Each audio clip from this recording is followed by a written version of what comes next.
To show you how easy it is to file a claim with Geico, we hired a nature show host. In the native habitat of a suburban driveway, the poor victim of a broken windshield is left assessing his vehicle, utterly helpless. Well, not true. If he's got Geico, he can file a claim online, over the phone, or with his handy mobile app. But like a lone gazelle, he'll suddenly be left to fend for himself, awaiting his terrible fate. Nope. Geico will assign him a designated claims team to help him out too. So the gazelle gets his car fixed and everything. Wow, nature is so cool. Geico. Great service without all the drama. Constant Contact, a digital marketing platform that helps small businesses and nonprofits of all sizes build, grow, and succeed. With email marketing, contact management, industry-leading list growth tools, social media ads, and more, Constant Contact helps small businesses connect with customers, find new ones, and sell online, all from one easy-to-use platform. They've been trusted by millions of businesses to help improve their marketing. With a 97% deliverability rate, you can rest assured that your customers and potential customers are getting the right message at the right time. With a simple interface, Constant Contact's easy-to-use platform makes contact management easier than ever. Their list growth tools help you find a bigger audience fast. Lead generation landing pages, text to join, and social media ads are proven to grow your list and drive engagement with your brand. With thousands of integrations, you can sync Constant Contact's tools with the tools you're already using. Powerful automation tools help you send the right message to the right person at the right time, every time. To start your free digital marketing trial today, visit ConstantContact.com.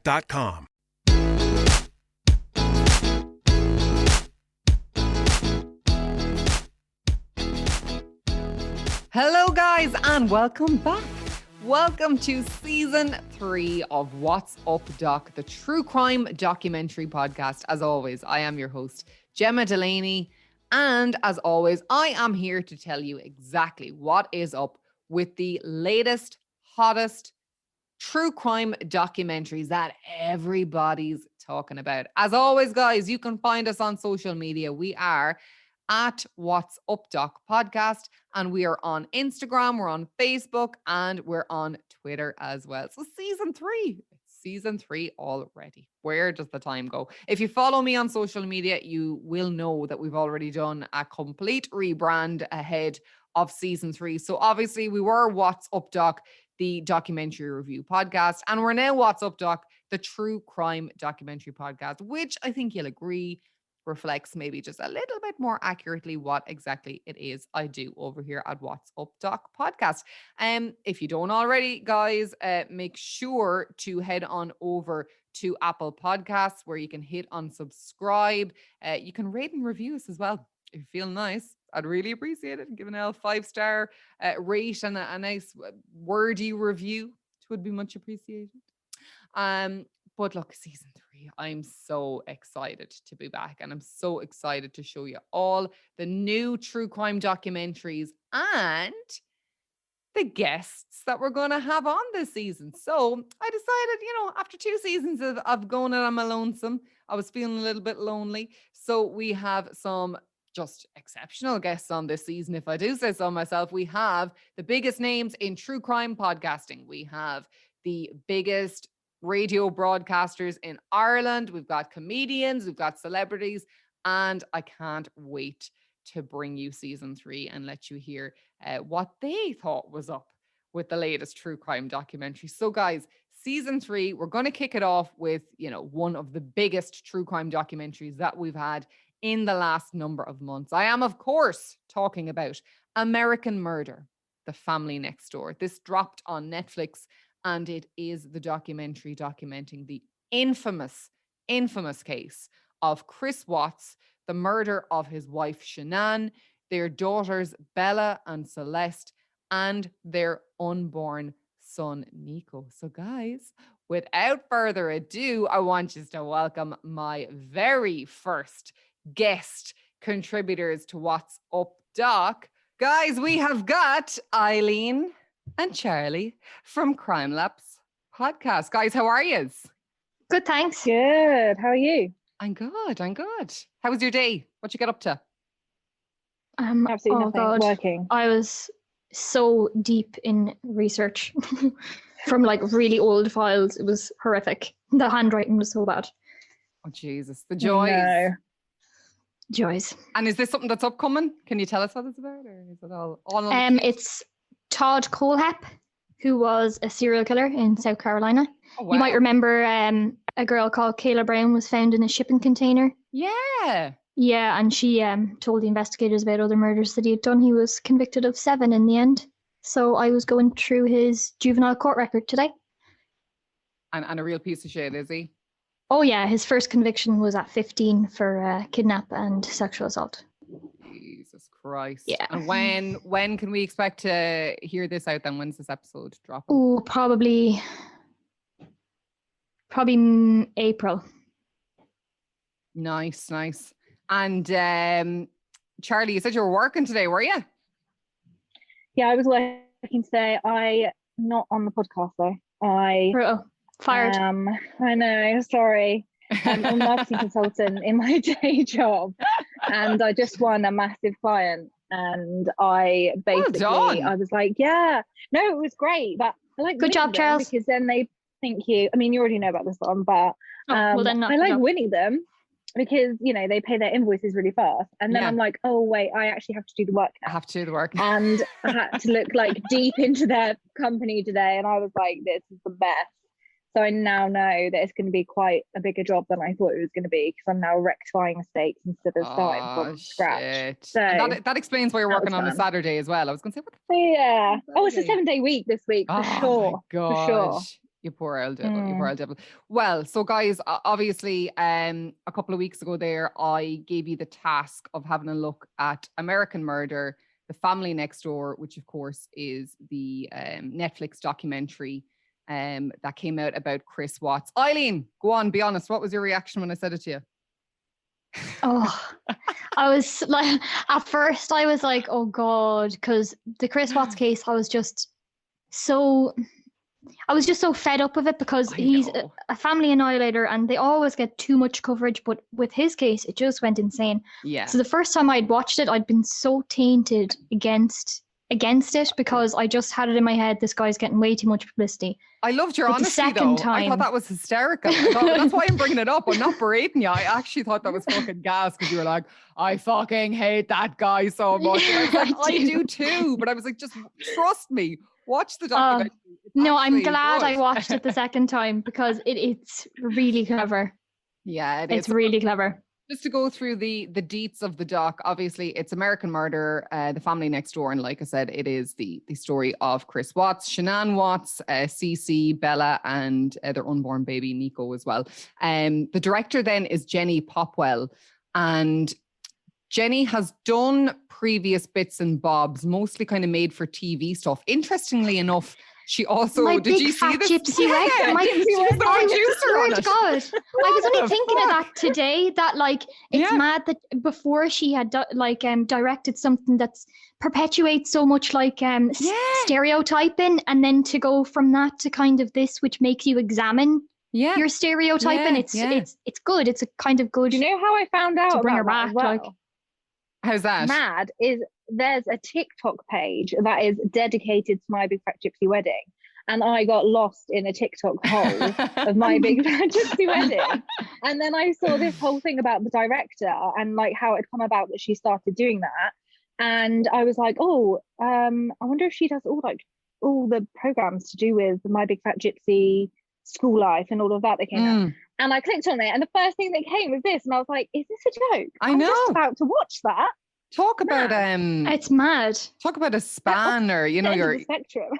Yeah, crazy. Now she's done other things, like I said, they're all kind of made for TV things, and I've got to be honest, nothing I've ever seen before, bar Big Fat Gypsy Weddings. Who hasn't seen that? But I think that's probably the only thing that she might have worked on that anybody would be familiar with. But in terms then of, I guess, an intended audience, is it fair to say, look, everyone's fucking followed this case to some degree, right? I don't know who wouldn't know about this case if you've an interest in true crime, because like you said, it was 100%. Yeah, so it's kind of... I can't think of a case that has been as notorious as that in a long time. No. And I think we said even when we had our meeting... Jodi Arias and it's up there with that. Absolutely. And I suppose then in terms of the purpose of the documentary, Well, I'll throw this one over to you first. What did you think? What do you think is the message that she's trying to get across? I mean, look, obviously it's, the story and we know that, but what do you think that she's trying to do differently, or is she trying to do anything differently?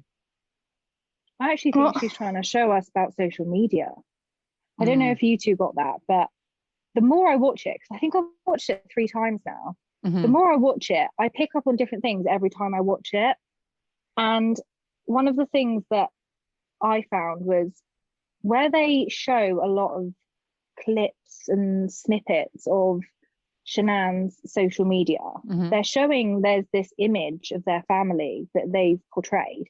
And then since I've looked into the case and know the stuff that's not mentioned in the documentary, you pick up on other things and you think, well, that's quite a big thing that happened in their family, but it wasn't shown. And I don't know whether they did that on purpose, because they've shown it through the lens of her social media. And she's obviously not posted about these massive things that are quite negative to their family that have happened. Like, I don't know if you know, but they filed for bankruptcy in 2016. And that wasn't shown. 2015. And before that, Chris was the main breadwinner. And then it switched. And Shanann was the one that had the big job, and she was traveling everywhere and things like that. So they didn't show that resentment that would have been there in that marriage. There would have been that resentment, and they didn't really show that. They just showed how Shanann portrayed their family to the world. I think you've hit the nail on the head. I think that's really what it is. It's, I read an interview with Jenny Popwell, and she said, how she managed to get Shanann's family on board, because as you said, it is 99.9% Shanann's Facebook lives, footage, text messages, exchanges. She said that she would tell Shanann's story through Shanann's words and eyes, i.e. her text and her videos and that kind of thing. And I mean, I don't think that's necessarily, I know what you're saying in that, like, it's one-sided, but I definitely think, and you'll probably agree, I think in your line of work, you've probably encountered it more than most, but a lot of the time, these cases, they focus on the murderer and they focus on the crime, and the victims and their story just get lost in 100%. Gory details. So I do definitely think, she sugar-coated and gave a sugar-coated version of her life out there. And it's to show things from her sugar-coated version, because I think sometimes when you sugarcoat things, you can convince yourself that they are that way as well, but I mean, again, look, you knew all about the story. Did you, before you watched this documentary? Like, was there any element of this case you didn't know about before watching the documentary? I didn't know anything. Did you not? I didn't know anything. All? No. Stop. No, nothing at all. Yeah, nothing. The first time I watched it, I didn't know anything about this case. I think insane. I love that though. I wish I hadn't have known anything the first time. I don't know if you had started with CrimeLapse when this came out. No, I hadn't. I didn't. That's mad.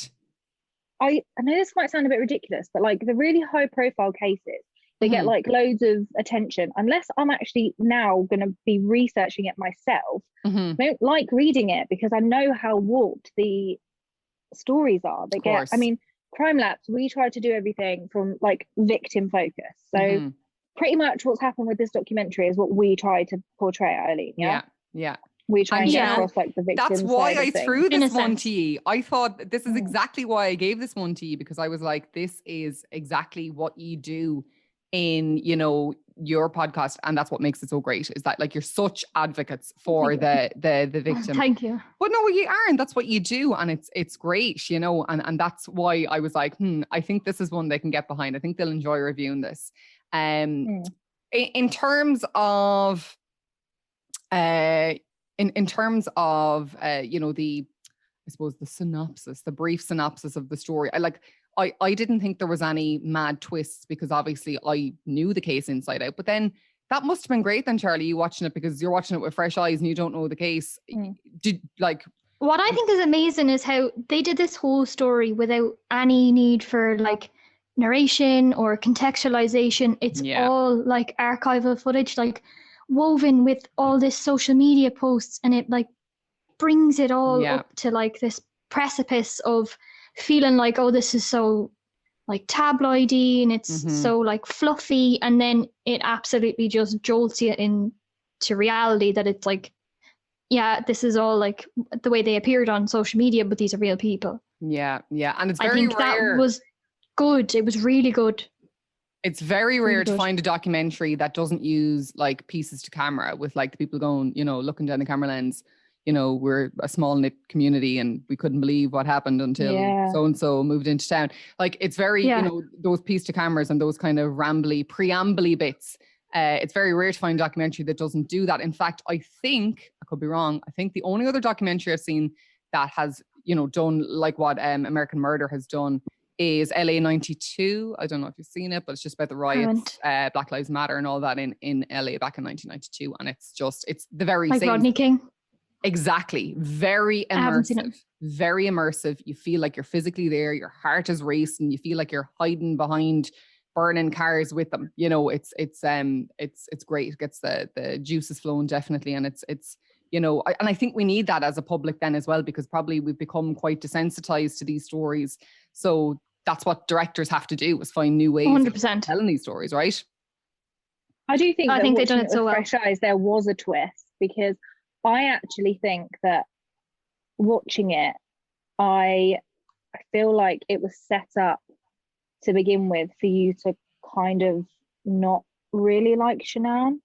And the narrative that they included, like even from her best friend, was saying, yeah, she's bossy, you know, she's bossy and she does this, but she does it with love. She does it with love, you know. And it was like quite negative narrative about her, but said in a way that a friend would say it, you know. Like if you had something negative to say about your best friend, it's the way that you would say it. But all I heard as the audience was like, oh, yeah, she's bossy. She doesn't get on with Chris's parents. Like they really don't like her. There's that huge, that's a massive strain on a family, like on a marriage. If you don't get on with, oh my God, if you don't get on the in-laws. And I actually thought, absolutely, I actually thought they were both having an affair. Like watching it, I was like, for sure, like that's it, you know.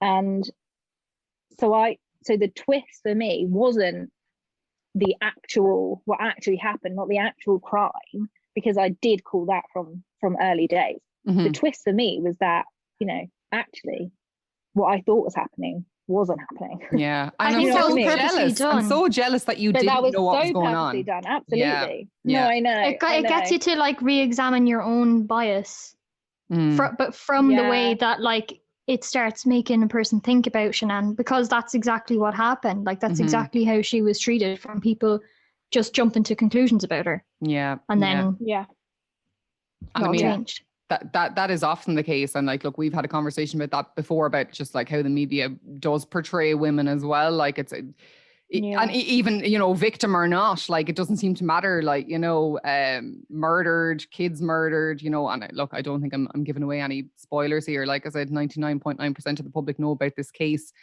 Charlie. Where the story heads, except Charlie. But isn't it lucky for us that we have her on board? So look, it starts off. I'll be your fresh eyes. Exactly, yeah, and I love that. Like, I absolutely love that. It starts off then with the front door footage. Do you remember this? So it starts off with Shanann landing back from this trip. You can see through the doorbell footage that she's coming up to the door. And you hear her friend's voice is overlaid, talking, you know, obviously making this 911 call, saying that she can't get in contact with her friend, that they had been away for the weekend, and that she dropped her back at I think 2 or something in the morning, and she can't get through to her now, and she's worried. So it starts with this instant hook. It starts with this instant foreboding. Like, you're like, you know, if you're in Charlie's situation, you've never seen it, you're like, what the fuck is going down? What's about to happen? So yeah, it's grabbing you straight away. And I thought instantly, I don't know if you've seen it, Erin Lee Carr's I Love You Now Die. The way they make this graphic, they make the text pop up on screen. The text, that's what it reminded me of as well. Yeah, it's very like that. That seems to be a new, this is like what all the cool kids, all the cool directors are doing these days, is having these. Showing you the text messages. Yeah. But yeah. It's very catfish. What do you think? Yeah. Yeah, God, catfish. Remember catfish. And it's like, I used to fucking love Catfish, actually. I still love Catfish. I haven't watched it in a Still long love time. They the do it. Oh, they original. do it all over Zoom now in lockdown. Oh, I I don't know it's really cool because like the Catfish like joins the meeting and they're like, Ah. surprise, bitch. Oh, but Yeah, it's really no, good. you could do deep fake now. You can do deep fake. You could definitely yeah. continue Catfish journey. We're getting off These topic again. novices. And then there's like a flip to this exterior footage of the street. And it's body cam footage from the police. So I thought this was deadly. I don't know about you. I thought this was so interesting and so I love it. oh my God, Yeah, what same. an asset to have at your disposal in this day and age for documentary making and you know, for the narration of a story.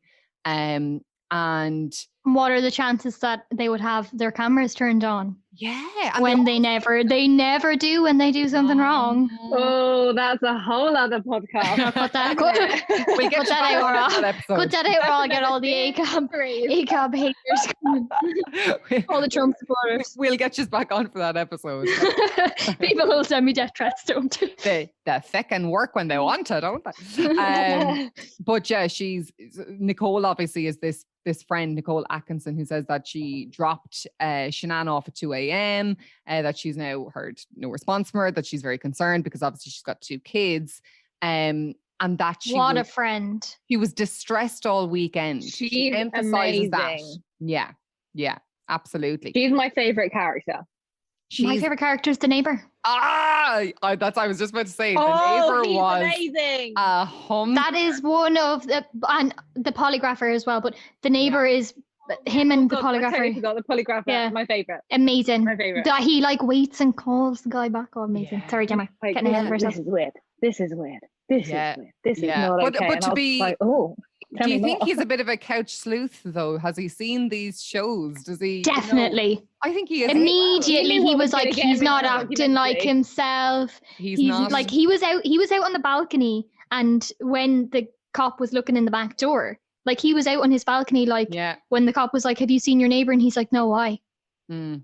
Like already starting his like Now, just to probably give little file in his head. For anyone who's listening, going, "What the fuck are they on about?" So basically, it starts with them being. They get into Chris's house. Chris comes home from work.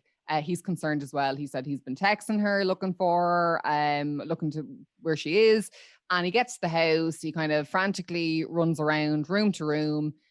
No sign of Shanann. Her car is still there. Her phone. The girls' blankies are gone. The phone is there and it's shut off. And then, we meet this neighbor. And this is kind of like where we first get an indication that something isn't right, really. So we kind of then have through Facebook Live, we have Shanann talking about her story. Do you remember this? Yeah. So this is our little introduction into the world and her backstory. And she talks about how she had been married before. It was awful. She got divorced. She was insecure.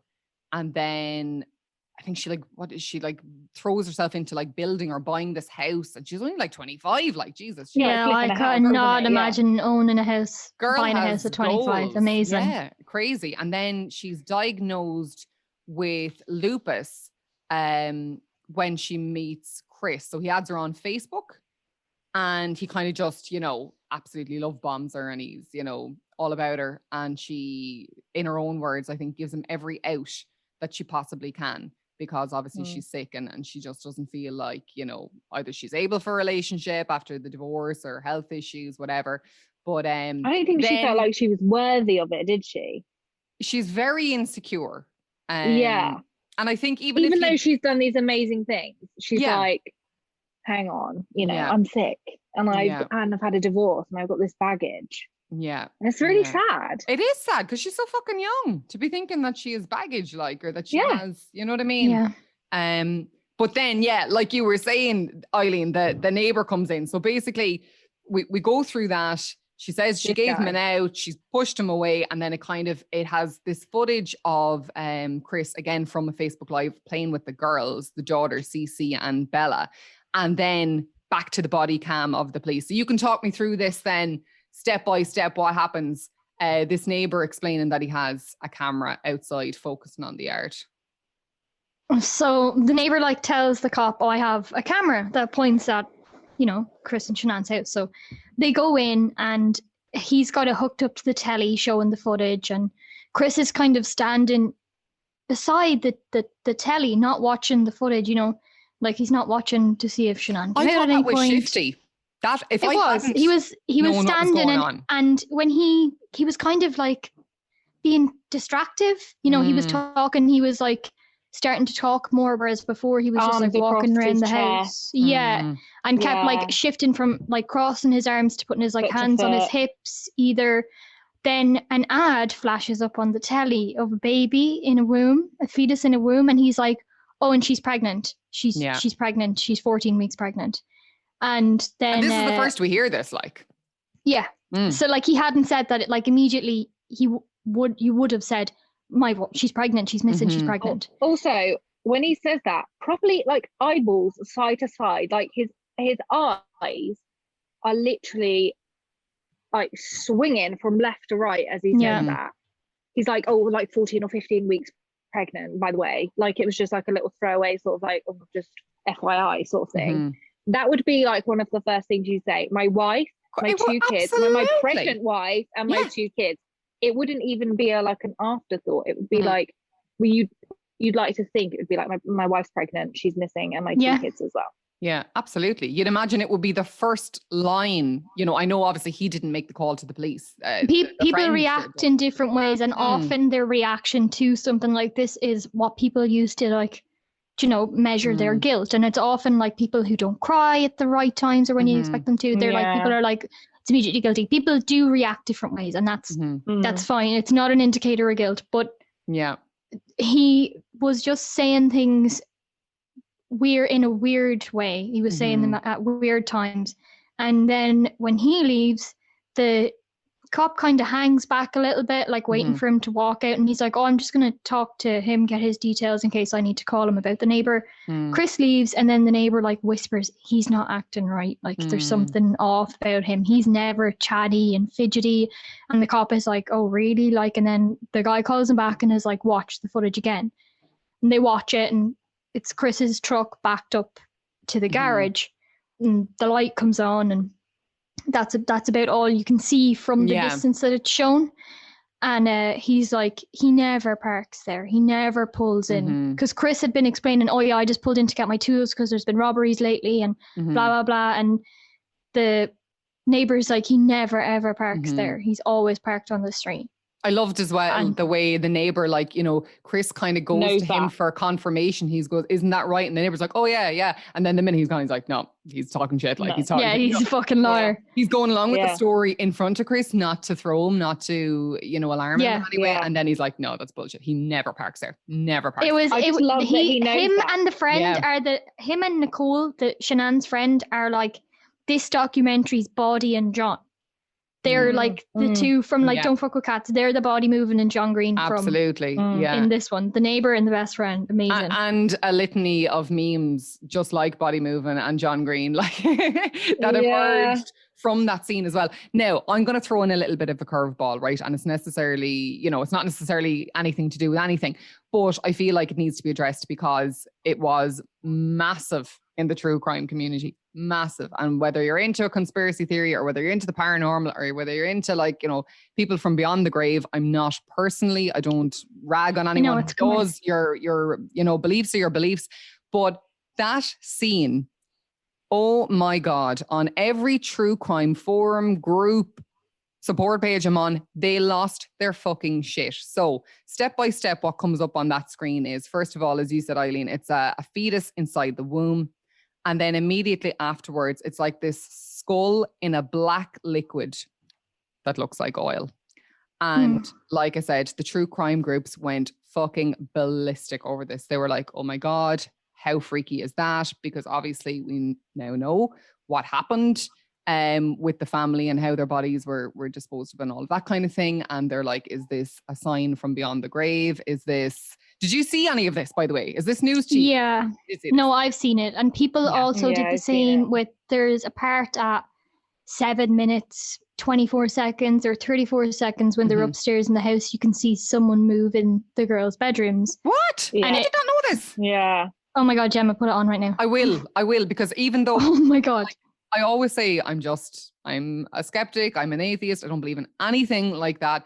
But it's at first, okay, if you don't know what I'm going to say next, then I feel like I'm tainting you because you haven't seen it and I'm going to spoil it. No, go first. Tell me. Okay, it's the friend's daughter is in the kids' room. She brought her with her, but she's just not on the documentary because obviously I'm guessing it's because she's a minor. Right. And you can see. But I didn't know that at first, and I had paused it. Yeah. I had paused it, and I was like, Adam, what the fuck? I was like, Adam, look at this, and he was like, what? And I was like, look in the girls' bedroom, because you can see a child's arm kind of like pop out and then pop back in, and I was like, there's someone fucking there, and then I found out from someone else that. Do you know what though? That's not the first time I've missed something like this. I often find that when I rewatch things, it's like I don't even remember that scene, because a lot of the time I'm because obviously I suppose the course I'm in college and that a lot of the time I'm analyzing the camera shots, the frame, what's filling the frame, what angle, and that kind of thing. A lot of the time I find I miss out then on little bits, and people are like, look at this, look at that. And I'm like, I never even fucking saw that. Like, yeah, but also I'll have to rewind. This section of the documentary, what we've got to remember is what we've been talking about, how the body cams and everything offer up such an immersive experience. That's what you're experiencing. Yeah. You are literally immersed in it. You are looking at her saying what she's saying, the best friend that we're obsessed with. And you're like, tell me, what is it? What's in her bag? And I think it's only like when you rewatch it and you're like, oh, look at that, what's on the screen and what's on the TV and what's behind her and what. And see, this was huge. People used to drive up to the house after seeing that ghost footage, like inverted commas there. They used to drive up to the house believing that the girls' ghosts were trapped inside the house because of this little clip in the documentary. Because people didn't know at the time that it wasn't it was the friend's daughter. And like, I mean, there was a similar thing then in the Cecil Hotel as well. There was, obviously there was, in that footage as well, there was a similar kind of thing. There was a foot scene, and then you realize that it's actually her foot. It's just at a funny angle. I 100%, like I do that when I turn. Yeah. And look, my foot turns that way. Internet sleuths, that can be great, but they can also be way wide of the mark as well sometimes. Oh, but, it's dangerous. I thought it was, like I said, it got so much fucking attention online. I said, I can't talk about that and not address it. But the thing with the TV though, with the fetus and then the skull, you want to think that it's like I'm a bit like you. I don't believe in it. Like I'm an atheist. I don't believe in it, but I like the thought of it. I do. Yeah, so it's interesting. It's I like the thought of when I story. feel a certain way. I'm like, oh, that must mean that so and so is here, and like, especially having young children, they see shit. Like, honestly, the amount of stuff my son's like, oh, so and so's there, and I'm like, I fucking hope not. Like, it's horrible. But it's kids like, are the freakiest. like the thought of it. They are honestly terrible. I've often wanted to call the priest when someone creeps in the middle of the night, Mommy. I'm like, oh my God, what is you that? have to splash them. My own child. I love it. And like, standing at the end of the bed like, Mommy. With their neck at that strange angle. You know that? They can't have like straight necks. They always manage to get like an inch from your face without you realizing too. No, and they're just breathing on your face. I'm so sorry. People were like laughing at our kids a bit on a thing that kids died. I'm so sorry. Yeah. Well, this is our own. We're allowed to insult our own kids and talk about how creepy they are. That's allowed. 100%. Mine are creepy. But yeah, you like to think that that's connected. You like to think that's why that was there. I think in that sense it's for comfort, but in this, the way people latched onto it, it was more that they were willingly ignoring reasonable explanations, because people like to think that there's something else out there, because like a conspiracy is much more comforting than a harsh reality. Yeah, absolutely. But what order did it come in? Like, did the fetus come on the screen and then he says, by the way, it was like an hour. Why did he require that? Why did he require that? I don't know. It's a fetus first, and then like this skull in like a shiny black liquid, like I said. It looks like it's the top and bottom of an hourglass. Yeah, absolutely. Yeah, dead on. That's exactly what it's like. Oh, right, But I okay. mean, it could just be, because obviously this is a recording and he's then hopping back onto telly. It's just like, It's just the ad that came up, yeah. It's just the ad that came up, exactly. Yeah. And that kind of signifies that kind of scene then, there's a little bit of footage then as well of Shanann showing Chris, or showing how Chris found out that she was pregnant then as well, with the "Oops, I Did It Again" t-shirt. And I think a very, maybe it's just me, a very visible gulp when he finds out. Did you see that, or was it just me? He's like, no, I saw that. It was awkward. You can see the Adam's ad, and he's like, is this real? Oh, that's great. That's great. Because he knows he's being recorded. He knows he's been recorded, and he looks down at the camera and then back up at her. You can see it from behind the glasses. Yeah. Oh God! And when he asks what the pink line means, if it means it's going to be a girl, if it means pregnancy test. But I felt like he was trying to cover up his initial reaction there, being like, I was just sort of confused. I didn't realise like that just meant pregnant. It was like, I thought it was something else. Yeah. It's like major. You can hear her voice as well. She's like, yeah. She's not like, I know, I'm so excited. She's like, yeah. The thing is as well, though, I mean, like, relationships don't go to shit overnight. So, I mean, I'm assuming that the relationship isn't great at this point anyway, even though I know, reports after the fact said that, she was already pregnant by the time other things transpired. I don't want to give too much away. We're getting there. We're getting there by degrees. But, in hindsight, we're looking back now and we're like, okay, was he living another life at this stage, or was this pre that? Or there's a bit of confusion about the timeline of that and when things started. But I would say that kind of marks the end of the first act. It's kind of broken into 3 acts. I don't know if you agree or not, but I'd say that's the end of the first act, and then it goes jumps forward then to August 14th. She's missing 2 days at this point, so there's a jump back and forth. Like, there's a very linear narrative, but then we keep jumping back to the past to explain, to drive the narrative forward, really. So it starts with like Chris calling into the police department to give a description of Bella, Cece, and Shanann. So we learned that they've no like distinguishing marks. Shanann has no tattoos, that kind of thing. And then you see the canine unit been brought in to go through the house. Do you remember this scene? Yeah. The canine unit comes into the house, and I thought this comment was interesting by one of the squad. She goes, "This place is too clean to be normal." And I think after the neighbor, well, I suppose the neighbor's comment could be considered just a nosy neighbor, or, like there's no real proof or evidence in what he's saying, and the policeman I felt kind of dismissed the neighbor, kind of like what you were saying, Eileen. Well, he's just, he probably stressed about his wife being missing. There's no right way to behave, kind of thing.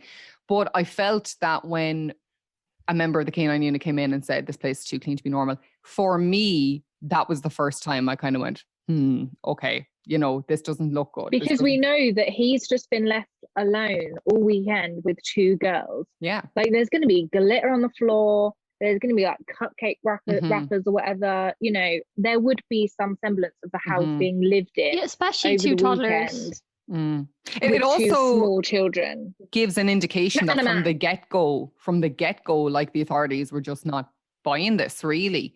Whereas initially the narrative in the media, they did initially sympathize with him. They did initially think she was just missing.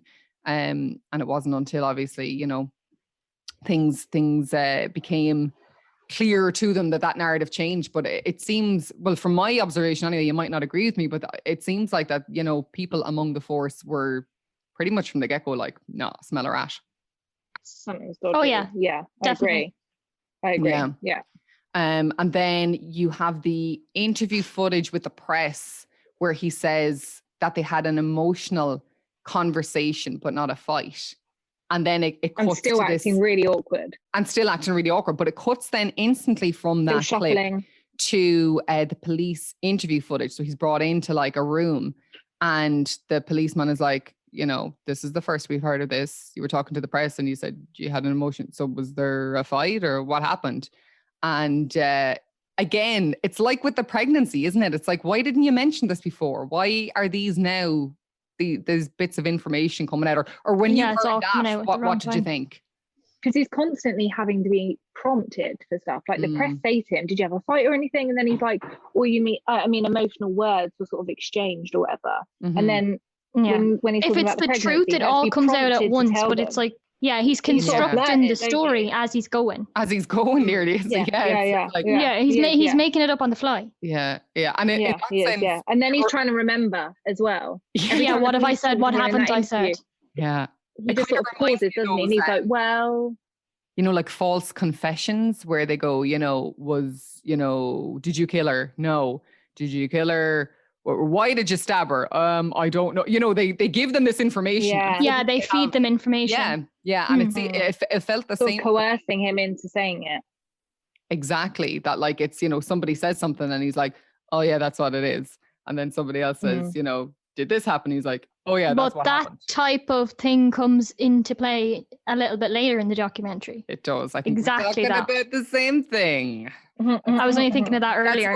That's what I'm feature casting. I think me and you are on the same. Yeah, that's exactly what I'm alluding to. So he's easily led, shall we say? He's led information, and he's like, oh yeah, that sounds good. I'll go with that. That sounds better. That sounds better than this. Yeah. So and then exactly what Eileen's saying. It's because he's making it up as he's going along. Yeah. He really is. Everything, even things that have actually happened, like that they had an argument and that she's pregnant. These are actual things that happened that he could have just told them, but he didn't. He had to be coerced into saying things that were actually the truth. It doesn't make any sense. It does not make any sense. It jumps back then again from that police holding cell. So it jumps back to 7 weeks earlier, and Shanann is doing this Facebook Live. She's mad for the Facebook Lives. Fair play to her, lads. I get such anxiety. I could not show my life on a daily basis live. No, I couldn't. And I do genuinely admire for that. When I accidentally go live. You know, when on Instagram, like when you slide to the left to do a story. If you slide to the left twice, it goes live, and the panic that goes through my body, I start sweating. No, I'm like, no, not live. I need to be able to edit this and make sure I've said the right thing. I'm be going live. Absolutely not. I'm the very same, but she's doing this live again, and isn't it great? Because like I said, it's just this completely immersive experience then, and we do get to see all this first-hand footage. But she's going home to North Carolina to her parents to visit with the girls, and then she's talking about how Chris is coming for the last week, and you see footage of like the girls singing happy birthday to the grandmother, her mother, Sandy. And then it jumps back again, and there's the body cam footage of the police officer talking to Nicole Atkinson, the friend, and he asks her if she knows of anything that was going on. Would there be any reason, that there would be issues within the marriage or anything like that? And she says that the second week she was in North Carolina, she got this message from Shanann saying that she had been in a fight with Chris's mum because she'd brought ice cream that Cece was allergic to. Do you remember this bit? Yeah. Also, can we mention why he didn't fly out with them? Go for it. In the first place, why they didn't all go together? Go for it. Is because, in Shanann's own words, he can't handle being alone with them for that long. Hello, red flag. Have a nice bouquet of red flags there, sweetheart. That is just. Yeah. That's me. Obviously, watching it with fresh eyes. That was the first. But I agree with you. Really, though. like what? I agree with you, but there's so many women that joke about that kind of shit, and you're like, is that really the way your relationship is? Are you trying to be funny? Yeah. Like I know so. Oh, he doesn't like doing stuff with the kids. Yeah. Oh, he doesn't change nappies. Yeah. What? Yeah, exactly. So I know what you're saying, but I don't think I initially jumped to anything like that. What I thought in my mind was like, oh, that's quite an old-fashioned joke for someone, who was my age when this happened. She was 30. So maybe I'm 34 tomorrow. It's my birthday tomorrow. Happy birthday! Happy birthday! But she was my age, and she was, to me anyway, she just seems, oh my God, some years older than me, like just so mature and just so has her shit together. And yeah, I just thought that again, I thought that just kind of linked into her kind of older persona, because that's, like I said, you hear women in their 40s and 50s saying that. It just seems like a bizarre thing for a young woman to say. Yeah, see, that's the way we watched it differently, because I watched it and I didn't think she was joking. I watched it and I was like, he genuinely doesn't want to be on a flight with those two young girls. And I skipped to like, what a typical, like, I personally know the men that behave that way. Like, that are like, do you know what, actually, if I'm gonna have to be in the car with the kids for like 3 hours, I think maybe I'll come down in a couple of days. You know what I mean? Yeah. Like, I can actually picture that as a real thing. And then you've taken it as like, What event comes once a year and could change how you see the world around you? The answer? When your vision benefits renew. And now that they have, there's no better time to visit your neighborhood Pearl Vision, where they'll cover your out-of-pocket cost or insurance copay for your eye exam. Schedule your family's eye exams at pearlvision.com. Valid prescription required. Valid at participating locations. Restrictions apply. Taxes extra. See store for details. Ends 4/30/2022. Exams available at the independent doctors of optometry at or next to Pearl Vision. Some doctors employed by Pearl Vision. If you love to be remembered as the person who gives the best birthday gifts, I'm here to tell you that 1-800-Flowers.com is your ultimate birthday gifting destination. 1-800-Flowers has thoughtful and artfully created options that are guaranteed to deliver the best birthday surprise. Shop thousands of unique gifts at 1-800-Flowers.com for exclusive offers and great values. To order today, visit 1-800-Flowers.com/tune-in. That's 1-800-Flowers.com/tune-in. a joke that an older woman would make. Yeah. So that's quite interesting. Yeah. that we've And I love taken that. Because like I said, it's always me just shiting on and giving my analysis. So it's lovely to see things with a fresh pair of eyes as well. And someone go, actually, I thought it was this. And I'm like, that's interesting, actually. But I thought the addition of the whole thing, the ice cream, I just thought that was a little bit strange, to be honest with you. You know, and then she latches onto that and she seems to think that that's the reason for all the problems in her marriage. Like, do you think she really thought that, or was this just a cover story for her friends? I think that was just the like icing on the cake kind of thing. It was the straw that broke the camel's back. Because they keep that going back to it. That last thing about the ice cream. And I get it, because she felt, it's a big mistake for them to bring something that her child is allergic to, you know, that could potentially make her child really sick. Grandchild. Yeah, but it could have been an innocent mistake. But if you're already angry at someone and then you feel like he's not doing enough, and you can't get mad at him for not being affectionate, because that's an embarrassing thing to start a fight over. It makes her very vulnerable to be like, well, just love me. So she can just be like, well, you're not protecting your kids enough. Yeah. You're not seeing your kids She's enough. latched onto it, hasn't she? That is the thing that she uses. It's you know, firepower. That's what it is. Yeah. And then there's kind of a couple of scenes later, not directly, but a couple of scenes later, then you see again this graphic of the text exchange between Shanann and Chris, and she's like going off on him because he hasn't called once to speak with the kids. And I think they're going a fortnight at this stage. They're going like 2 weeks, aren't they? Yeah, it's crazy. Like, imagine not ringing to speak to your kids for 2 fucking weeks. Like, that's...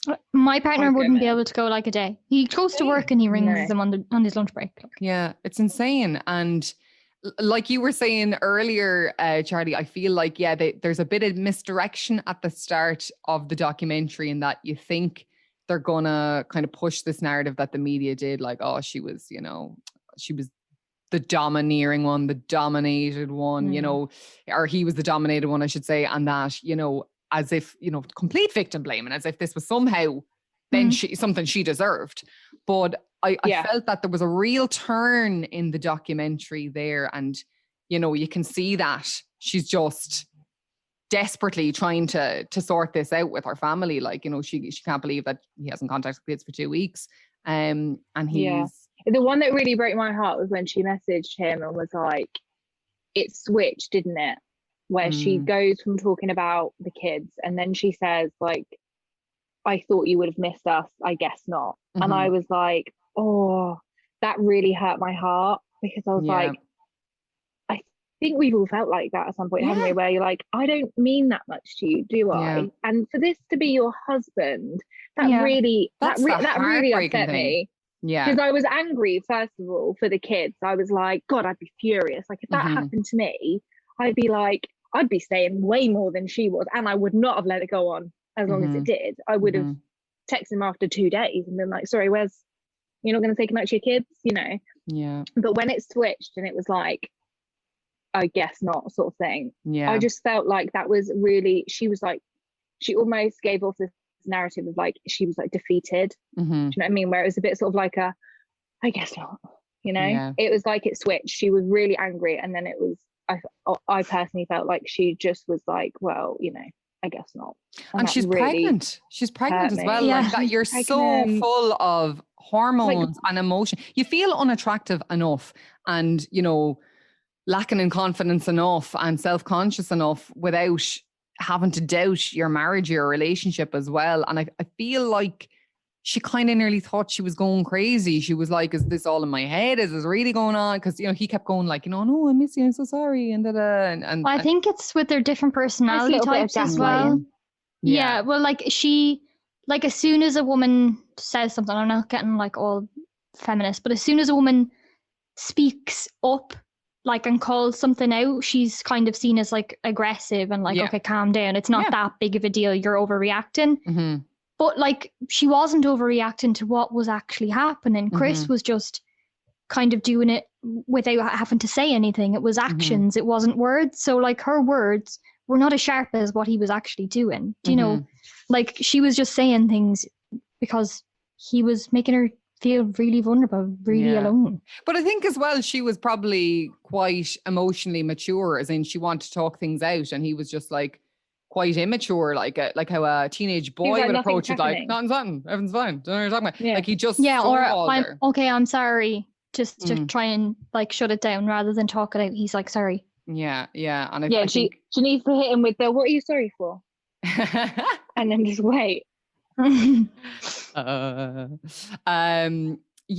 I got that as well. I got that there was like kind of this twist there that, you know, there's definitely a sympathy you feel for her, because I mean, she's halfway across the fucking country and he's just, you know, not even interested in talking to his kids, let alone his pregnant wife. But it then jumps back from that to Chris in the holding cell again, in this interview situation with the cop, and he starts talking about his weight loss.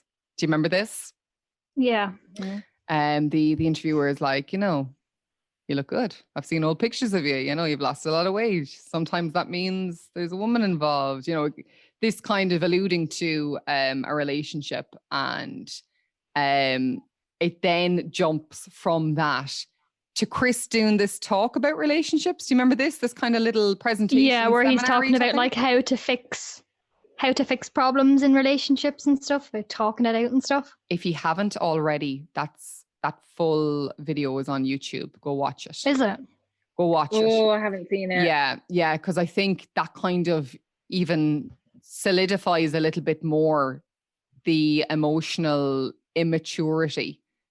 You know, it's literally like a teenage boy talking about relationships. Like, you know, if you want to make a relationship I'm not better. comparing Chris Pratt to Chris Watts, but that's what it reminds me of. Is like, if you've ever seen Parks and Recreation, Chris Pratt in that is Andy. He's lovely. Have I what? He's a really and you love him to bits. And then he got really fit. You found out that he was this massive Republican, like he's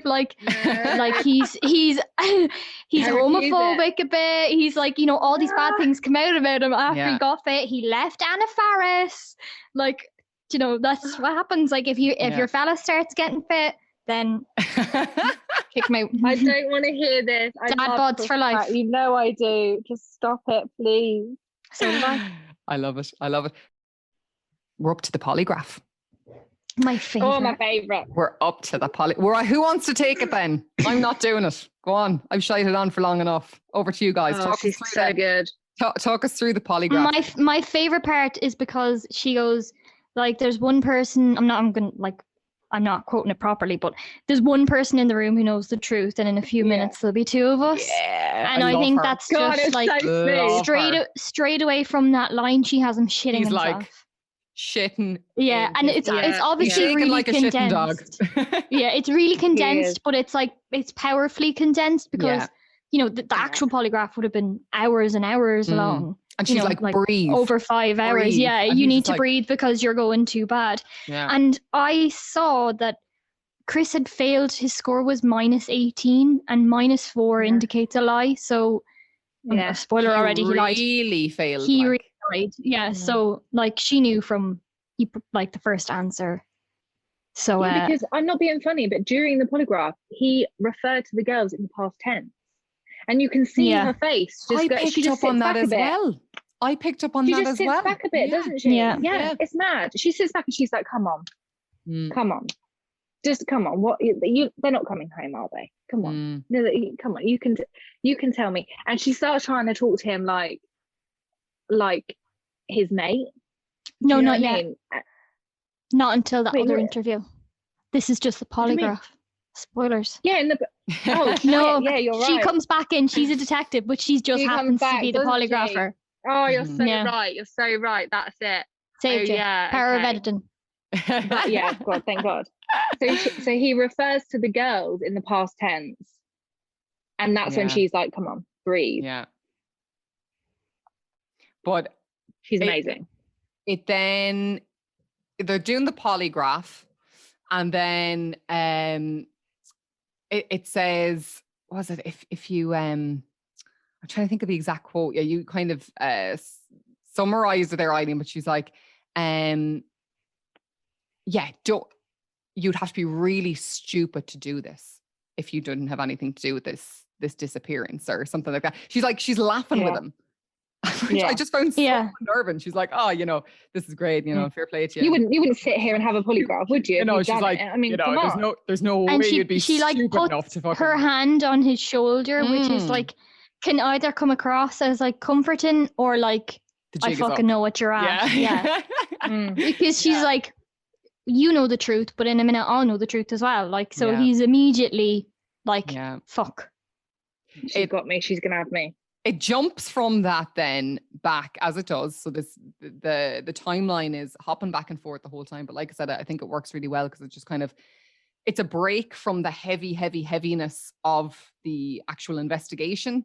And then obviously gives us a nice little snapshot into Shanann and her life and the type of person she was. But it jumps back then to Shanann and Chris flying out on, I think it was July 31st. And she sends a message, let me know when you're coming down the escalator so I can record the girls. So, and of course, and then it cuts to that of the recording of the girls going to him. And I don't know if he picked up on this, but again, maybe it's just because, when you know what's happened, you're looking for every little thing. He literally doesn't look at her. He doesn't look at the camera. He doesn't look at her. He just goes straight for the girls. I picked up on that straight away. Yeah. So and he even doesn't even he's not really paying attention to what the girls are saying either. He's not a very good actor. He was really disengaged. The youngest one was like, you were on an airplane, and he was just like, airplane, You're dead right. He just keeps repeating the last word. Yeah, I remember thinking that's so fucking weird. He's just like in a little kind of a daze. Yeah, and she'd clearly said it. Do you know Like what he was reminded just me of? like when your child's talking at you and you're just like, yeah, cool. Like he was just like, you haven't seen that little girl in weeks, and she just said a full sentence you were on an airplane, and he is just like, airplane. Yeah. Do you know what it reminded me of? You know when like a mum gets a boyfriend and they've never had any experience with kids before, and they're like, oh yeah, that's what it reminded me of. Like so disconnected from his own offspring. Like Eileen said, you don't know how to be around kids.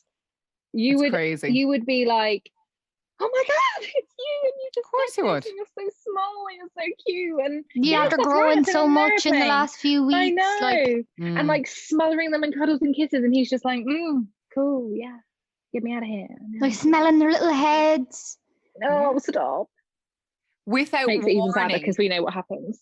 Without warning, then I felt anyway. This kind of like it just absolutely sucker punches it. It jumps to this graphic. It says August 15th on the screen.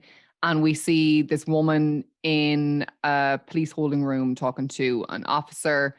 And it comes up that her name is Nicole Kessinger. I'm not really sure how to pronounce that. And she's talking to the police. And you realize there's been a relationship.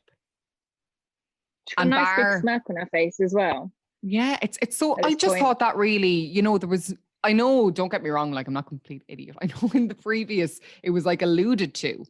And he said, you know, yeah, I did cheat with a girl. And then suddenly she's there. Like, do you know what I mean? There's no hunting for her. There's no looking for her. She's talking to them and she says that, you know, she met him through work. He said he was separating from his wife. They began this relationship. And then she says, like, you know, she starts fully dropping him in it. Oh yeah. She's like, I didn't even fucking know he was pregnant. Like I found that out through the media. Which is a lie. She says as well, I think his cheese set off his cracker far long before he met me. And I was literally like, whoa, throw him under the bus. I didn't even pick up on that. I didn't hear that either. Yeah. She says she sat there with the biggest smirk on her face and she just goes to the officer like, listen, I think like his cheese set off his cracker like long before he met me. Yeah, like, she's sitting there with like her legs crossed, sitting back in the chair as if she's talking to a friend across the table, like bitching about a fella who's done her wrong. Yeah, she's like, oh, you know, like, oh, I had no idea about this. I thought him and Shanann were like breaking up, and you know, now I see that she's missing and she's pregnant. I'm worried for her. I'm worried for the kids. And she's like, I feel the same way the rest of the world does. Well, you shouldn't, because if you know the man that's in your bed, you would surely feel better than the rest of the world does, or worse, depending on how you know him, you know? Yeah. I wonder then if it is like Jenny Popwell, the director, said, I wonder, Popplewell, I should say, I wonder, is it maybe out of respect to the family, or I'm not sure, but that is literally Nicole Kessinger's like 5 seconds in the documentary. Like that's it. I think it's a good thing because it was made to focus on Shanann and the girls and not to focus on Chris's affair. And if people really want to know more about it, they can. And there is a lot more to it. And Nicole may not have had more involvement and been around more. But that wasn't what the documentary was for. So it was good. It's not, because like you said, there's like, Jesus, you know, a quick Google search will tell you that like Google search. Yeah, there was that whole thing about her Google search and these things she had looked up and all this kind of thing as well. And it has been alluded to that, you know, maybe she wasn't as innocent, or maybe that, you know, Chris took this guilty plea, you know, just to make sure that they never investigated her. And I guess, look, we might never know that. But the documentary... The officer says to her though, like, did you ever say anything to Chris that might have made like did you ever allude to this relationship would be easier if you didn't have a wife and kids, or anything like that? And it might just be me, but if an officer asked me that, knowing that there are these children missing, my reaction would be more shocked. I'd be like, oh my God, what the hell? I would, of course not. Like I would never. And you'd have emotion behind it. She just sort of sat back in her chair and she's like, never. Yeah. Never. And it's like one eyebrow's raised and it's like she's shrugging one shoulder, like, you know, no, I didn't. No, it's really nonchalant. Okay, I don't understand where her emotion is. The only emotion she shows is like almost a little bit cocky, I feel. It's arrogance rather than shock. I'm going to throw it back over to you guys then, because this is the bit you were talking about, Charlie, that, you know, they're now after, you know, post polygraph, and that they're in the room with him. There's the woman who did the polygraph with him and another detective at either side, and she's kind of she's trying to coax a confession out of him, really, isn't she? Yeah, she's treating him like a mate and just saying like, come on, like what happened? Did she do something? Did something happen? You know you want to tell us. You've been wanting to tell us. That's why you did the polygraph, because you knew you were going to get it wrong, and then you had an out to just talk about what you actually did. That's why you did it. She's like kind of, you know, complimenting him, and like, we know you didn't you weren't stupid taking the polygraph. You did it so that you could tell us the truth. It's fine. Just tell us, Chris. It's fine. Yeah. And like, this is kind of what we were alluding to as well earlier, Eileen, is that like there is this, he's very, whatever you say, he'll latch on to and go, yeah, well, that sounds better than the truth. So, oh yeah, that's right. Yeah, that's the way things happen. So, and he does that as well himself. He projects to other people to say something so that he can agree with it.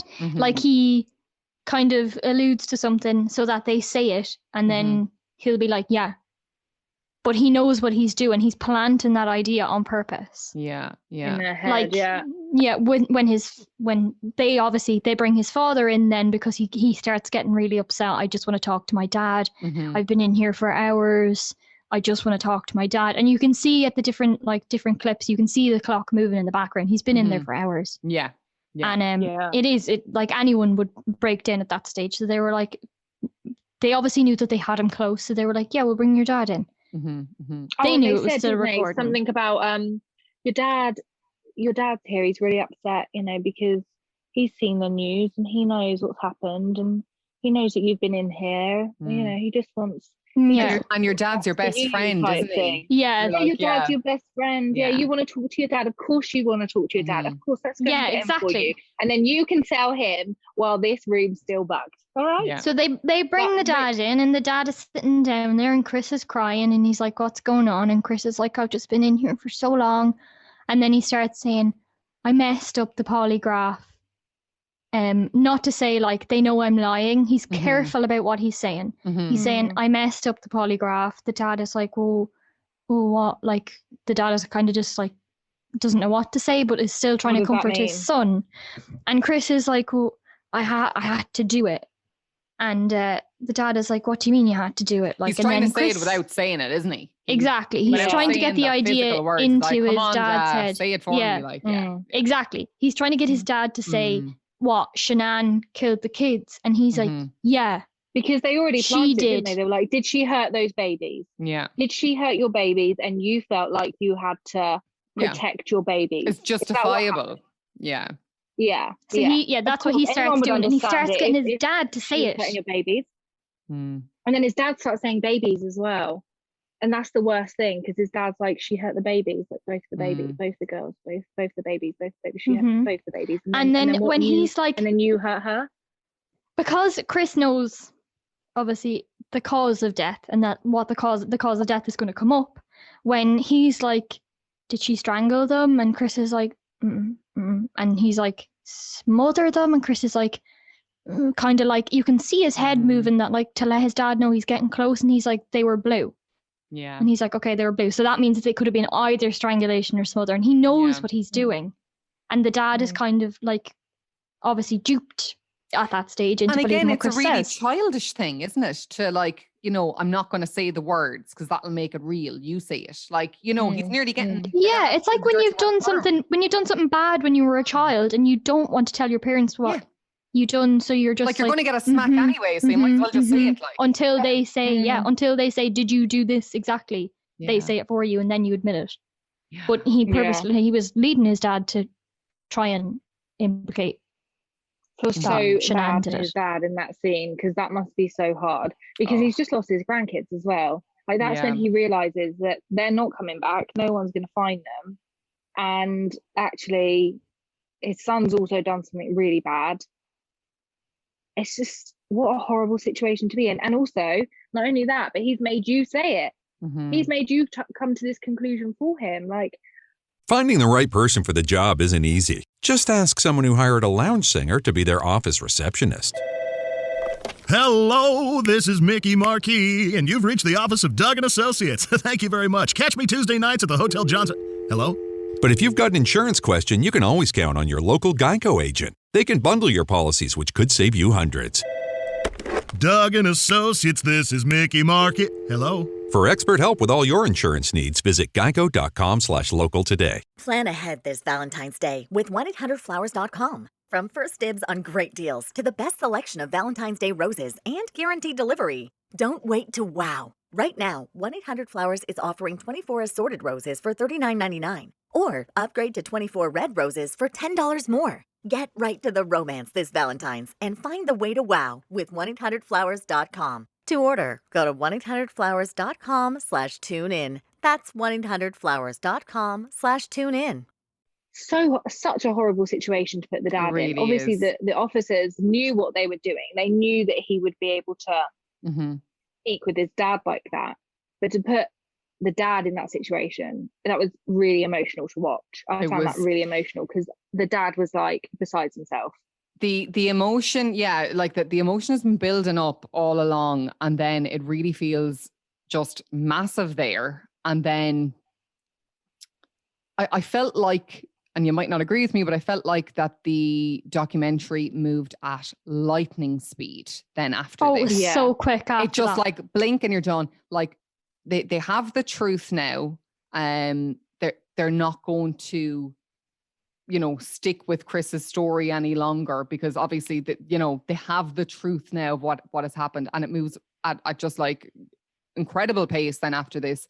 It doesn't harp on about the conviction or the trial or anything. There's literally like, I think maybe one scene of footage that shows him in the orange jumpsuit at the trial. At the plea So hearing. no emotion, whilst Nothing. both mums, his mum and her mum, stand there and make these emotional pleas and talking about the song that the girls wrote for him called Daddy My Daddy Hero. is my hero. And they show the footage as well. It's heartbreaking. And he is just like, no emotion. Even when his mum turns and looks him in the face and says, "We forgive you, son." Yeah. It does this close up of his leg going 90 under the table. Just Yeah, like, you can tell that it's under like the table. high anxiety, but like it does it really well then, because all these montages all throughout, it's like it's polarizing the social media with the really clinical like police scenes, and it's really good at like juxtaposing them beside each other, and then it just shows all like, it kind of shows you how like carefully curated everything was. Shanann's social media posts, Chris's story, like it just, the whole thing, like the detectives' approach to him in the interviews, the way they mirrored his behavior, the way they were like empathetic towards him to get him to talk. It just showed everything, that everything was tiny little details. And then it gets you to just reevaluate everything that you thought at the start, because it shows that that was what Chris was manipulating everyone to think. What I did love about this, I felt like nearly this was the last like 15 minutes of the documentary, and it was probably my favorite, because it finally attempts at least to give you as clear a picture of kind of the last 48 hours or maybe 72 hours as possible, that those kind of hours just before the fact. It definitely seems like it was premeditated. I don't know whether you feel the same or not, but it seems like it shows this kind of a snap in him where he stops even trying to hide anything from her anymore. So just for people going on the date who haven't watched the documentary, he goes on this date with this Nicole Kessinger, and he doesn't even try and hide it. He uses their like joint card coming from their joint. Gets a babysitter while Shanann is away. While she's away, exactly, and tells her he's gone to a game, knowing that she can see the security footage of him coming and going from the house, so she'll know if he lies what time he's coming back and going at.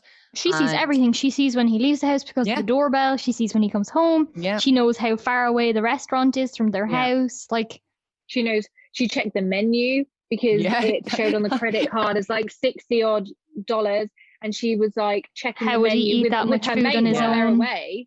Like, well, a beer and a meal and everything comes to about £30. So, well, $30. So, like, where's the other half? Well, that's two people eating, isn't it? And then you can see the two women in Arizona. They're in, aren't they, on their work training conference together, piecing it together the way women do. It shows you exactly the way. It shows you these images of Shanann on the phone smiling and stuff, and it's full circle as well.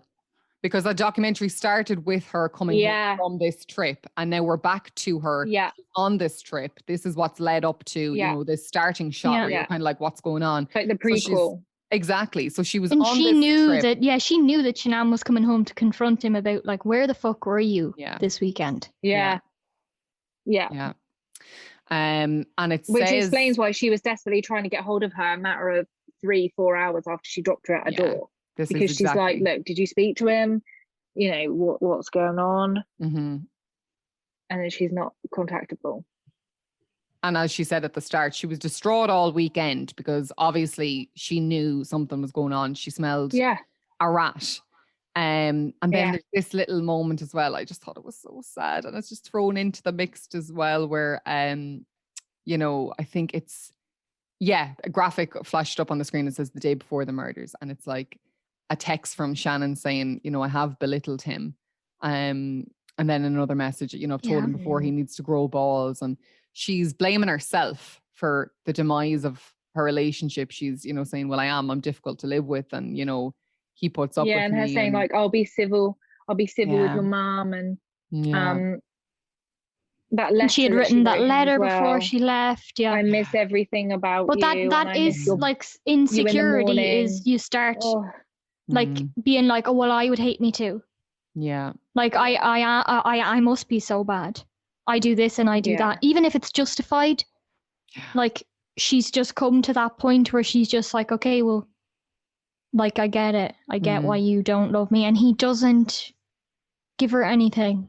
To like make her feel better. Because you get to a point where it's like something's got to give, and it's going to have to be me. Yeah. Because I've just tried for so long to pull you up on this shit, and nothing's changing, to the point now where it's like I can actually feel you physically slipping away from me because I don't have you there in the morning, because he's getting up and going to the gym, and she doesn't wake up with him, which is what you know, she's writing in this letter, I miss you being there in the morning. Like she misses his morning breath, for Christ's sake. She was like, I love you, I miss you, I will be civil with your mum. And everything that we've just said, she was completely justified in complaining about, completely justified in doing this. But it's literally drilled her so far into the ground that she's like, yeah, something's got to give, and it's going to have to be me now because no one else is. It's horrible. It is so horrible, but you hear Chris's voice, and then it's over the footage. So the footage, obviously, of the house, of where their bodies were eventually found out at his place of work. But he literally talks you through it step by step now, what you could believe and what you could not believe. You know, it's up to yourself. Is he telling the truth? Who knows? But in his own words, he says that they woke up early the next morning. They were after having sex the night before, after her coming home from this trip. And so this morning, before going to work, he tells her that it's over, and that she gets upset, and that it gets a little bit heated. And then he doesn't even really say, I strangled her. He's just like, you know, why couldn't I have let go? Why couldn't I have done this? But it's alluded to that he strangled her. And he says that she didn't even struggle. She didn't even try and fight him. And then her dad said it was bullshit. Which, I liked that. I liked that as well. And he hadn't the balls to stand up to anyone his whole life. There's absolutely no way he tried to take her when she was awake. They showed, and there's no way that he even admitted what he was doing. They showed the pictures of his arms, and there's no being completely marks. Clean, no scratches. Yeah, and they said like, you know, she was asleep because she would have fucking fought and kicked and screamed. Like there's no way she would have just laid there. And he talks then about Bella comes into the room and says, what's wrong with Mummy? Like, I don't know about you, but the first time I watched this, I was hicking. I was crying so hard. Oh my God. I don't think I even really saw it the first time, you know, him talking, because you know it's happened. But there's something about hearing it, word perfect, and hearing the innocent words of a child. What's wrong with Mummy? Because Shanann was face down on the bed. And he said that he put her in a sheet. Do you remember this? Yeah, this is like the most horrific thing. Carried her downstairs and put her and the girls in the back of the car. And the guy who's interviewing him was like, hang on, where was Shanann? He was like, on the floor. At their feet. At their feet. And they drove. He then drives an hour with those little girls in the back. And like, this wasn't like a he snapped thing. That goes out the window once he says that they were alive on that hour journey. No. And like he even says that when he's why didn't I stop and save their lives? I had an hour to change my mind. I don't know why I didn't. Or, you know, he's like, you know, he's not a very good liar because he's like digging his hole deeper. He's hanging himself out to dry even more. He changed his story since that as well. He has. That's right. He has. But he talks about, you know, it's not much different. he talks about getting out there then after the hour, and then, you know, again, he can't even say the words when it comes to the killing of Cece and of Bella, other than that he puts a blanket over their head, or he puts the blanket over their head. And it's not in the documentary, but I remember reading at the time. This fucked me up. Yeah, I remember what Bella said. At the that's in the documentary. That no, she said something else as well. She was like, "Yeah, are you going to do that to me?" When he kills Cece, are you going to do that to me? And he can't remember if he said yes to her or not, or something like that. I remember reading that at the time. She literally watched him.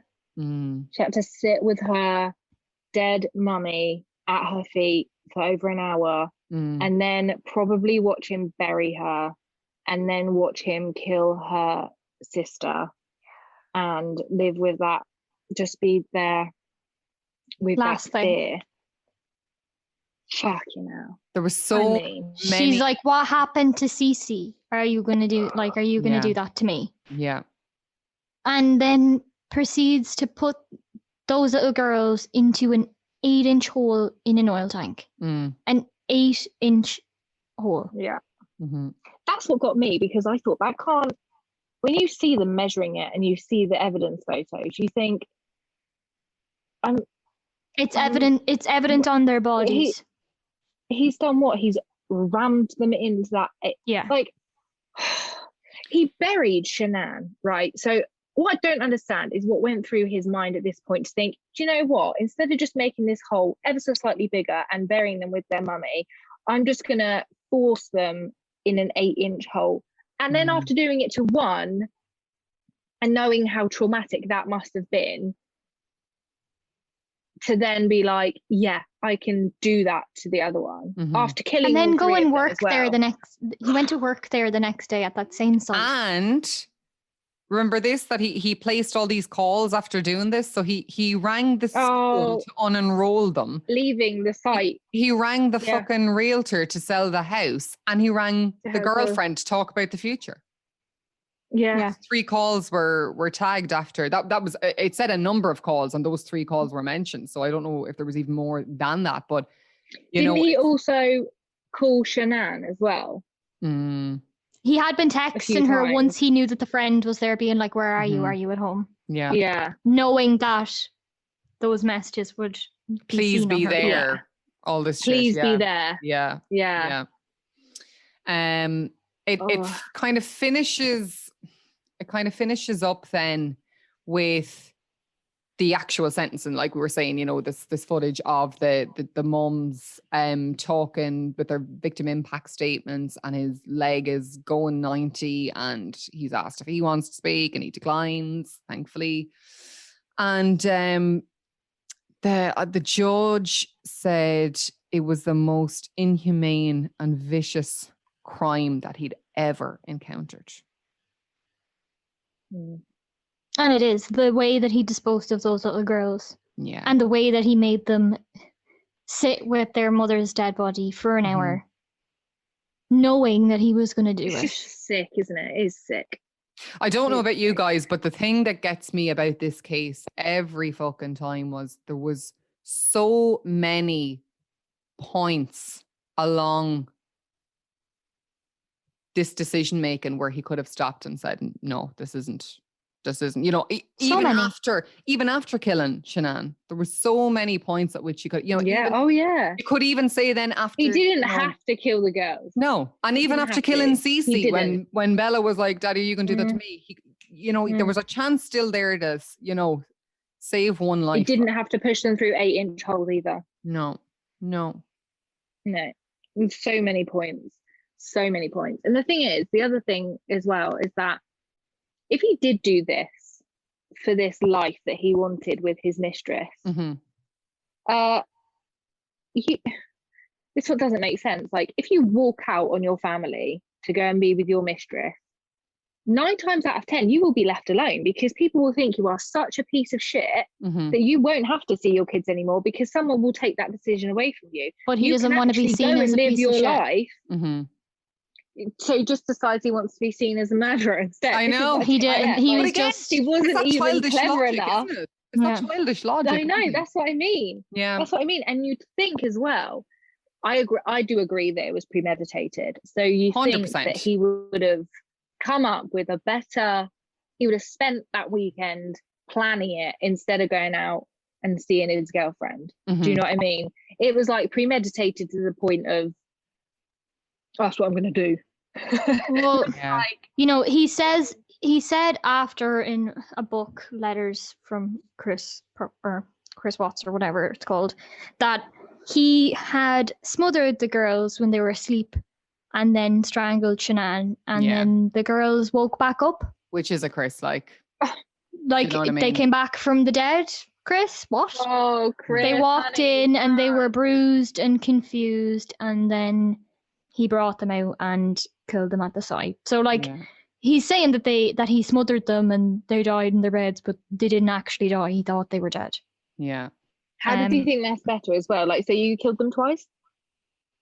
Like that is his latest story, as far as I know. I think it's forever going to change. It is. You're never going to get the truth out of him. It's probably someone in prison came in because they'd done that, and he was like, "Oh, yeah, that sounds good. I'll take that." But he has so many. He has so many enablers and supporters. Mm-hmm. You know. Yeah. Oh God. Yeah. The Facebook groups. Oh, have you been on them? And the documentary touches very briefly on that as well, but you know, and rightfully so, just kind of fucking skims over it. It's just the father, Shanann's dad, saying like, seriously, can you not just get on with your lives? Have we not been through enough? Yeah, leave us alone. Exactly.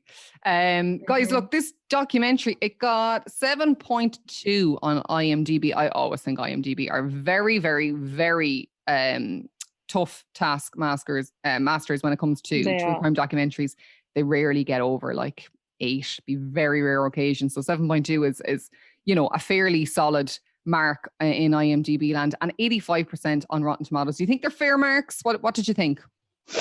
I think it's fair, because I think that, you know, it's always going to be subjective how you watch it, and you know, especially as people who, true crime is our job, it's my career. You know, there's always that dirty feeling of making something feel like entertainment, and this purposefully like does this. It makes it feel kind of tabloidy and kind of sensational and kind of intrusive as well at the same time. And then suddenly it gets to this like precipice of all this stuff, and then it absolutely jolts you back down into reality with these 2 tiny little girls who sang about how their dad was their hero, and he fucking killed them and put them into oil tanks, killed their mom and his little boy as well.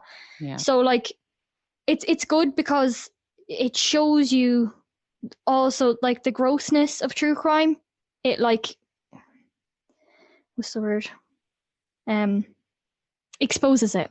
It exposes like the grossness of some of the true crime community, in that, you know, it does absolutely exploit victims and their stories and uses it as something, and people do have to reevaluate what they see, because most of that stuff that's in that documentary would look like my browser tabs and what I would use to compose an episode, you know, like all that, all the different footage, all text messages, court documents, all that sort of stuff. But there's so much deeper than that. You're just getting what's publicly available. You still don't know the family. I think that it's clever because it does that. It makes you realize all that. But it did take me 2 times watching it to figure that out. The first time I was like, no, fuck Chris Watts, fuck this documentary. But it's really, really clever. Human face, doesn't it? I'm glad you made me watch it again as well. Yeah, I think it puts a human face to it as well, because I think a lot of the time we absorb this information on a daily basis about crime happening on your street, in your city, wherever, you know. And I think you said it earlier, Gemma, that we are desensitized to it, and especially it being our job, it's easy to get to, because I have to emotionally detach from it because we do it every day. I think we all have to do that, where you have to detach from it, otherwise it becomes too personal. And then you watch something like this that has all of the proof and all the all of the police side of it. And like we've said, you know, like Eileen said, the juxtaposition between it, because then you see behind the police line, behind the crime scene tape, there was actually a real family there, and there was young babies, and their life is documented and archived on social media now, which is how a lot of us are. And that's almost like a memory box of their life. And we had access to that, but we were splitting between it. We were getting to see what their real life was like. And then we were hearing this horrid, gruesome, the betrayal. Yeah, it's great ended. how it's all curated in so many different places. It's all really careful. Absolutely. It's just I think it's just it's a clever reminder to like not believe what you see online. Don't take anything at face value. Especially Chris Watts with his big ass. That's a shop window. That's a family shop window, isn't it? We only show what we want everyone else to see. Charlie, Eileen, thank you so much for joining us, guys. Charlie, thank you for having us. Have CrimeLapse podcast. Go subscribe, go download, go like, rate, review, the whole shebang. These are legends. Don't be mean, guys. Thanks. Thank you.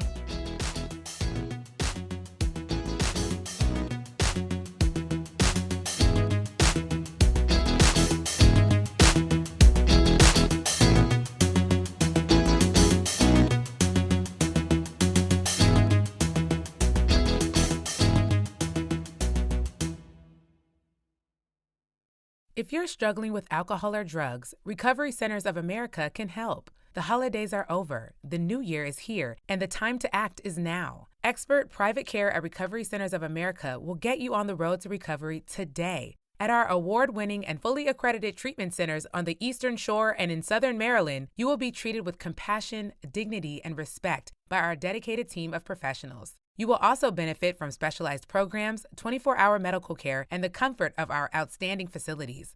Let us help you. We will answer your call 24/7 and can get you into treatment as soon as today. If outpatient care is right for you, you can receive a same-day assessment and attend therapy in person or virtually. And because we accept most private insurance plans, you get premium care without the premium price. Don't wait. Start your new year. Start your new life today. Call 1-888-RECOVERY now. That's 1-888-RECOVERY.